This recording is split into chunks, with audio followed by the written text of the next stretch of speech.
அனைவருக்கும் வணக்கம். 4ஆம் வகுப்பு தமிழ் 3ஆம் பருவம். இதில் எழுவாய் பயனிலை அறிவோமா இலக்கண பகுதியை இந்த வீடியோவில் பார்ப்போம். எழுவாய் பயனிலை அறிமுகம். சொற்கள் தொடர்ந்து அமைவதே தொடர். ஒரு தொடரில் எழுவாய் பயனிலை செய்யப்படு பொருள் ஆகிய மூன்றும் இருக்கும். இவற்றுள் செய்யப்படு பொருள் இல்லாமலும் வரலாம், எழுவாய் தோன்றாமலும் கூட வரலாம். ஆயினும் எழுவாயும் பயனிலையும் ஒரு தொடரில் இன்றியமையாத கூறுகளாக விளங்குகின்றன. ஒரு சென்டென்ஸ் எழுதுகிறோம், அதாவது வாக்கியத்தை எழுதும்போது இதில் கண்டிப்பாக எழுவாய் செய்யப்படு பொருள் பயனிலை இது மூன்றுமே வரும். அது அமைஞ்சாதான் வாக்கியம்னு சொல்லுவோம். எழுவாய்னா யார் அந்த வாக்கியத்தில் இடம்பெறுறாங்களோ அவங்க தான் எழுவாய். எதை பற்றி சொல்கிறாங்களோ, எந்த பொருள் கருவாக இருக்கோ அது செய்யப்படு பொருள். அடுத்து அது செய்து முடிக்கக்கூடிய செயலை பயனிலைன்னு சொல்கிறோம். ஒவ்வொரு வாக்கியங்களில் செய்யப்படும் பொருள் இல்லாமலும் வரலாம், ஒவ்வொரு வாக்கியங்களில் எழுவாய் தோன்றாமலும் கூட போகலாம். இருந்தாலும் எழுவாயும் பயனிலையும் ஒரு தொடரில் முக்கியமாக வந்து தான் போவோம். கீழே பிரமிடில் கொடுத்துருக்காங்க பாருங்கள், எழுவாய் செய்யப்படும் பொருள் பயனிலை. இப்போ எழுவாய் முதல்ல கொடுத்துருக்காங்க. முல்லை படம் வரைந்தால், இதில் முல்லை எழுவாய், படம் செய்யப்படும் பொருள், வரைந்தால் அப்படின்றது பயனிலை. இந்த வாக்கியத்தில் நாமளே கேள்வி கேட்டு பார்க்கணும். இந்த படத்தை யார் வரைந்தது அப்படின்னு கேட்கும்போது யாருன்ற கேள்விக்கு விடையா அமைவது தான் எழுவாய்ன்னு சொல்லுவோம். படம் வரைந்தவர் யார் என்னும் வினாவுக்கு விடையாக வரும் முல்லை என்னும் சொல்லே எழுவாய். யார் என்ற கேள்விக்கு பதிலாக அமைவது தான் எழுவாய். அடுத்து குரங்கு மரத்தில் ஏறியது. எது மரத்தில் ஏறியது என்னும் வினாவுக்கு விடையாக வரும் குரங்கு என்னும் சொல்லே எழுவாய். குரங்கு எழுவாய், மரத்தில் செய்யப்படு பொருள், ஏறியது என்பது பயனிலை. குரங்கு அக்ரிநிலை வரும் இல்லையா, அக்ரிநிலை வரக்கூடாது, எது அது இதுன்னு தான் சொல்லுவோம். அதனால எது மரத்தில் ஏறியது, எது குரங்கு இல்லையா, அந்த இது எழுவாய்ன்னு சொல்லுவோம். கீழே கொடுத்துருக்காங்க பாருங்க, எழுவாயை சுற்றி என்னென்ன கேள்விகள் வந்திருக்கு. யார், எது, எவர், எவை, இந்த கேள்விகளுக்கு விடையாக அமைவது தான் எழுவாய். ஒரு தொடரில் யார், எவர், எது, எவை என்னும் வினாக்களுக்கு விடையாக வருவதே எழுவாய். அடுத்து பயனிலை. அவன் வந்து சென்றான். மேற்கண்ட இரு தொடர்களுள் முதல் தொடர் முழுமை பெறவில்லை, ஆனால் இரண்டாம் தொடர் முழுமை பெற்றுள்ளது. ஆகவே சென்றான் என்பது இத்தொடரின் பயனிலை.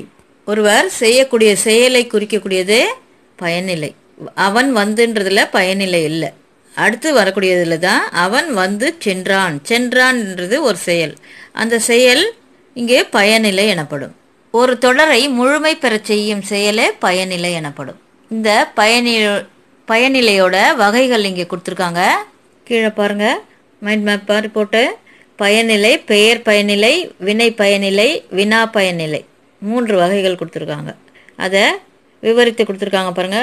பயனிலை 3 வகைப்படும். அவை பெயர் பயனிலை, அதோட எடுத்துக்காட்டு அவன் வல்லவன். இத்தொடரில் அவன் என்பது எழுவாய், வல்லவன் என்பது பெயர் பயனிலை. எடுத்துக்காட்டாக இவள் மணிமேகலை, அவள் செந்தாமரை, இப்படி பெயரில் முடியக்கூடிய தொடரை பெயர் பயனிலைன்னு சொல்லுவோம். அடுத்து வினை பயனிலை, ஒரு செயலை தான் வினைன்னு சொல்கிறோம். வினை பயனிலை, குமரன் பாடினான். பாடினது வினை, செயல் இல்லையா, பாடியது தான் செயல். அதனால குமரன் பாடினான் என்பது பயனிலை. அந்த செயல் வினைன்னு சொல்லும்போது வினை பயனிலை, பாடினான் வினை பயனிலை. இந்த வினை பயனிலையை கொண்டு முடியக்கூடிய சொற்கள் தான். இத்தொடரில் குமரன் என்பது எழுவாய், பாடினான் என்பது வினை பயனிலை. ஒரு தொடரை வினையால முடிச்சோம்னா அது வினை பயனிலை. அடுத்தது வினா பயனிலை. நீ யார். இத்தொடரில் நீ என்பது எழுவாய், யார் என்பது வினா பயனிலை. கேள்வி கேட்கக்கூடிய வார்த்தைகள் எல்லாமே வினா. அந்த வினா கடைசியில் வரும்பொழுது, ஒரு தொடரோட கடைசியில் வரும்பொழுது வினா பயனிலைன்னு சொல்லுவோம். எடுத்துக்காட்டாக அவன் யார், இவள் யார், அவன் எங்கே, இவன் எங்கே, சில வினா வார்த்தைகளை கடைசியில் பயன்படுத்தும் போது அது வினா பயனிலை. கீழே எடுத்துக்காட்டுகள் கொடுத்துருக்காங்க. பெயர் கூட்டல் பெயர், பெயர் பயனிலை. வல்லவன் நல்லவன், எடுத்துக்காட்டு கொடுத்துருக்காங்க. வல்லவனும் பெயர், நல்லவன் அப்படின்றதும் பெயர் தான், பெயர் பயனிலை இது. அடுத்தது பெயர் கூட்டல் வினை, வினை பயனிலை. வல்லவன் பெயர் சொல், சென்றான்றது ஒரு வினை இல்லையா, வளவன் சென்றான். அதனால இது வினை பயனிலை. பெயர் கூட்டல் வினா. ஒரு பெயரோட ஒரு வினா சொல்லும் கூட வந்ததுன்னா அது வினா பயனிலை. வளவன் யார்? இதுல வளவன் பெயர், யார் என்பது வினா இல்லையா, வினா பயனிலை அப்படின்னு சொல்லுவோம். பெயரை கொண்டு முடிவது பெயர் பயனிலை, வினையை கொண்டு முடிவது வினை பயனிலை, வினாவை கொண்டு முடிவது வினா பயனிலை. ஒரு தொடரின் பயனிலையை கொண்டே எழுவாயை அறியலாம். எழுவாயும் பயனிலையும் திணை, பால், எண், இடங்களோடு ஏந்து வரும். எழுவாய் அப்படின்றது எதோட இணைஞ்சு வரும்? எந்தெந்த பயனிலையோட இணைஞ்சு வரும்னா திணை, உயர்திணை, அக்ரிணை அப்படின்னு சொல்லுவோம் இல்லையா. அடுத்து ஆண் பால், பெண் பால், பலர்பால், பாலோட சேர்ந்து வரும், எண்களோட சேர்ந்து வரும். அடுத்து இடங்களோடும் சேர்ந்து வரும். இதுக்கேற்ற எடுத்துக்காட்டுகள் கீழே கொடுத்துருக்காங்க பாருங்க. 1. கீழ்காணும் தொடர்களில் எழுவாயை கண்டறிந்து வட்டமிடுக. 1. குழந்தை சிரித்தது. குழந்தை எழுவாய் இல்லையா, எழுவாய் மட்டும்தான் இங்கே வட்டமா போடணும். 2. கண்ணன் படம் வரைந்தான். இதுல எழுவாய் கண்ணன். 3. பூங்கோதை பள்ளி சென்றாள். இதுல பூங்கோதை வட்டம் போடணும், பூங்கோதை எழுவாய். அண்ணன் தம்பிக்கு உதவினான். அண்ணன் எழுவாய். 5வது பறவைகள் வானில் பறந்தன. இதுல எழுவாய் பறவைகள். அடுத்து 6வது பசு புல் மேய்ந்தது. இதுல எழுவாய் பசு. இந்த எழுவாய் வார்த்தைகளை வட்டமிட்டுக்கணும். அடுத்தது கீழ்காணும் தொடர்களை பயனிலைக்கு ஏற்றவாறு அட்டவணைப்படுத்துக. 1. அவர் சிறந்த மருத்துவர். கீழே இருக்க அட்டவணையில் பாருங்க, பெயர் பயனிலையில் அவங்களே அதை ஃபில் பண்ணியிருக்காங்க. அவர் சிறந்த மருத்துவர் பெயர் பயனிலை காலத்தில் வந்திருக்கு பாருங்க. மருத்துவர்ன்றது பெயர் பயனிலை.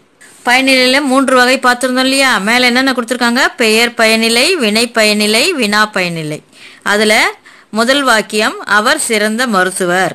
மருத்துவர் பெயரில் கொண்டு முடிஞ்சதுனால அது பெயர் பயனிலையில் வரும். அடுத்தது என்னை அழைத்தவர் யார். இது எந்த பயனிலையில் வரும்? யார்னு வினா கேட்டிருக்கிறதுனால அது வினா பயனிலையில் வரும். என்னை அழைத்தவர் யார் என்பது வினா பயனிலை காலத்தில் ஃபில் பண்ணிக்கணும். அடுத்து 3வது அருளரசன் நல்ல மாணவன். இது எந்த பயனிலையில் வரணும்? அருளரசன் வந்திருக்கு இல்லையா, அருளரசன் எழுவாயில் வரும். நல்ல மாணவன், மாணவன்றது பயனிலையில் வரும். மாணவனும் பெயர் தான் இல்லையா, அப்போ பெயர் பயனிலையில் வரணும். 4வது நேற்று அழகன் ஊருக்கு சென்றான். சென்றான் என்பது பயனிலை. அது என்ன பயனிலை? வினை பயனிலை இல்லையா. ஒரு செயல், செல்வது ஒரு செயல், வினை பயனிலையில் வரும். நேற்று அழகன் ஊருக்கு சென்றான் என்பது வினை பயனிலை. 4வதுக்கு நேராக அந்த காலத்தில் எழுதிக்கணும். அடுத்து 5 முக்கணிகள் யாவை. முக்கணிகளில் யாவை என்பது வினா. வினா வினை பயனிலையில் வரும். அதனால வினை பயனிலைக்கு நேராக 5வதுல முக்கணிகள் யாவை என்பதை ஃபில் பண்ணிக்கோங்க. அடுத்தது 6வது புலி உரிமையது. புலி என்ன செய்தது? உரிமையது. அது ஒரு செயல் இல்லையா, அதனால புலி உரிமையது வினை பயனிலையில் வரக்கூடியது. வினையில் கொண்டு முடிஞ்சதுனால வினை பயனிலை. 6வதுக்கு நேராக வினை பயனிலையில் புலி உரிமையது எழுதணும். திரும்பவும் சொல்கிறேன். முதல்ல அவர் சிறந்த மருத்துவர் வந்திருக்கு. 2வது காலத்தில் என்னை அழைத்தவர் யார் வினா பயனிலையில் வந்திருக்கு. 3வது அருளரசன் நல்ல மாணவன் பெயர் பயனிலையில் வந்திருக்கு. 4வது வினை பயனிலையில் நேற்று அழகன் ஊருக்கு சென்றான். 5வது வினா பயனிலையில் முக்கணிகள் யாவை. 6வது வினை பயனிலையில் புலி உரிமையது. அட்டவணையில் நிரப்பிக்குங்க. நன்றி, வணக்கம்.